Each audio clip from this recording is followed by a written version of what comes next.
Welcome to the Marina of Springs, Day 14, End of Days, Drama Edition. This is Gibbs Slater. Hello again. I know I haven't had a video out in a couple of days, and that's because there really wasn't all that much going on. We met our attack numbers for day 11 and 12, and a little sketchy getting into 13, but here we are now in day 14, and yes, there was drama. Let's start with what happened from 13 into 14. Here in the Gazette, we can see that 1,261 zombies met with our 1,349 defense, and there were no deaths. There were campers as well, and there were no deaths outside either. But the real story here is how we got to that 1,349 defense. When we started day 13 and the attack estimates started coming in, the number looked insurmountable. We were getting an estimate as high as 1,314, and there just seemed no way to meet it. That is why some people went out camping, which was myself, Liros, Impotent Panda, and Jeet, among possibly some others. It just didn't seem like it was going to happen. And as I've said before, we're not going to be doing the 10 in and rest out camping rotations. It's pretty much every man for themselves. And we went out camping figuring the town was going to get hit hard. But Avarice, among others, came through with a bold and brilliant plan. We did have the all or nothing, or AON, all or nothing blueprint, which means all the items in the bank can be turned into defense, and it will permanently destroy them.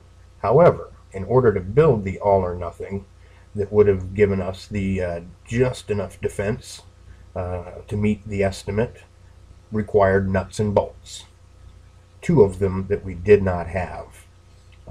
Upon looking at the map, there were several broken mechanisms near the town, and when you convert them in the workshop, there is a possibility of getting nuts and bolts. It was a bold plan, but people were sent out to retrieve the mechanisms and brought them back in, converted them, and lo and behold, there was the nuts and bolts.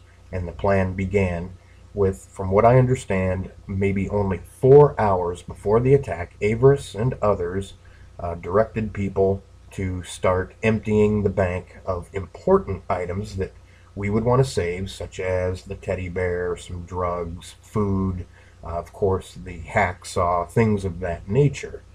And then the rest, the scraps, worthless weapons, broken weapons, you name it, could all remain in the bank. And then when the all or nothing was completed, it converts them into defense. They calculated the numbers and figured it would be enough and we wouldn't have to build anything else. But this is when the drama began. There was an issue only minutes before the attack. As the bank was being completely emptied of the important items, there was a miscommunication, and one of the non-7 members, one of the residents of the town, Alaron, did not quite realize that the nuts and bolts needed to remain in the bank, so once everything else was pulled, we could actually construct the all or nothing. He pulled the nuts and bolts and disappeared. He's not been in the forums nor in the IRC. It was only minutes to go, and it created quite a panic.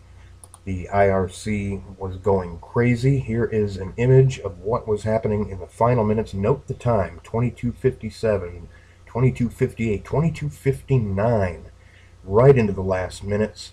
You can see here that people were pulling items.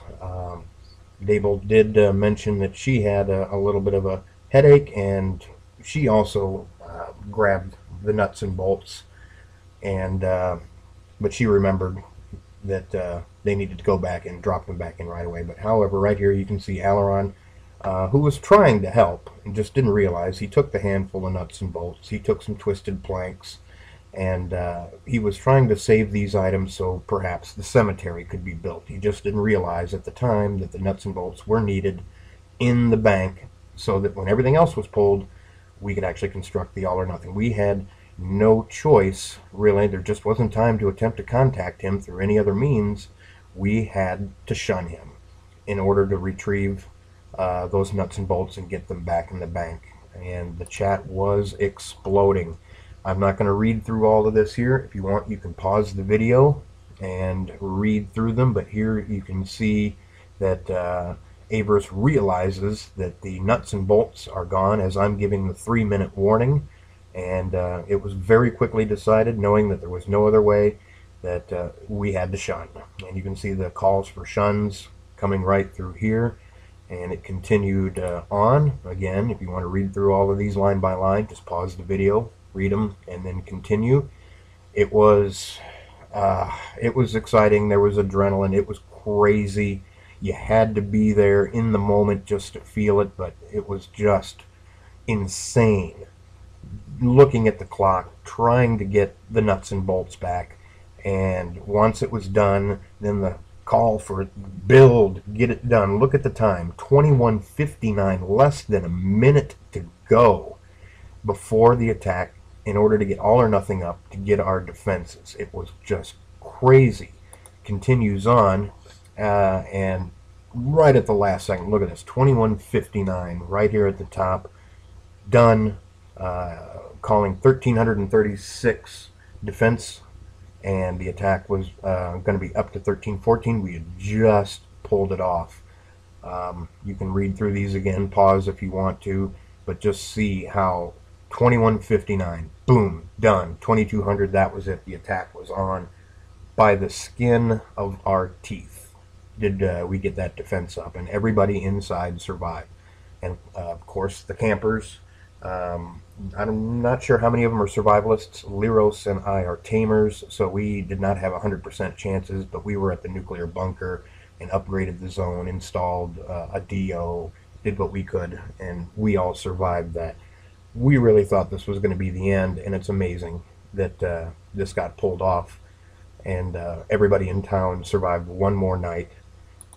Here is another image that was sent to me, because it's something you do not see every day. Notice very closely the screen we are looking at here is actually the bank. This was sent to me by the Storm. He took a picture of the bank just before it was all said and done. Look at that. There is nothing in there after, at 22:59 moments to go. The construction of the All or Nothing used the following items. It removed the patchwork beams, the metal supports, and the nuts and bolts that we left in there, along with everything else that was left in for the defense. And look at this, an empty bank. Absolutely nothing in it. You do not see that very often. And after the attack, some of the items that were held onto were returned. Here is another interesting image. This is 2 weeks into a game. It looks like day 1, just after people start putting the stuff into the bank. There is so little. These are some of the important things that we saved from the All or Nothing. Some planks, some loaded weapons, a man bag, utility belt, some food, and some of the important stuff like our cards and hacksaw. So there isn't much in the bank at that moment there, and I think that's just a really interesting image to see. Not everybody gets to see the All or Nothing in action because it's very difficult to pull off. And again, kudos to Avers and everyone else pulling off such a grand plan in so few time. Very good job. Let's kind of keep going on here. We are now in day 14, and it's not looking good. Look down here. Horde attack. Tonight's attack estimate is going to be 1,635 to 1,810. Our current defenses with the buildings we have up, and I don't even know if we saved any DOs or not, probably.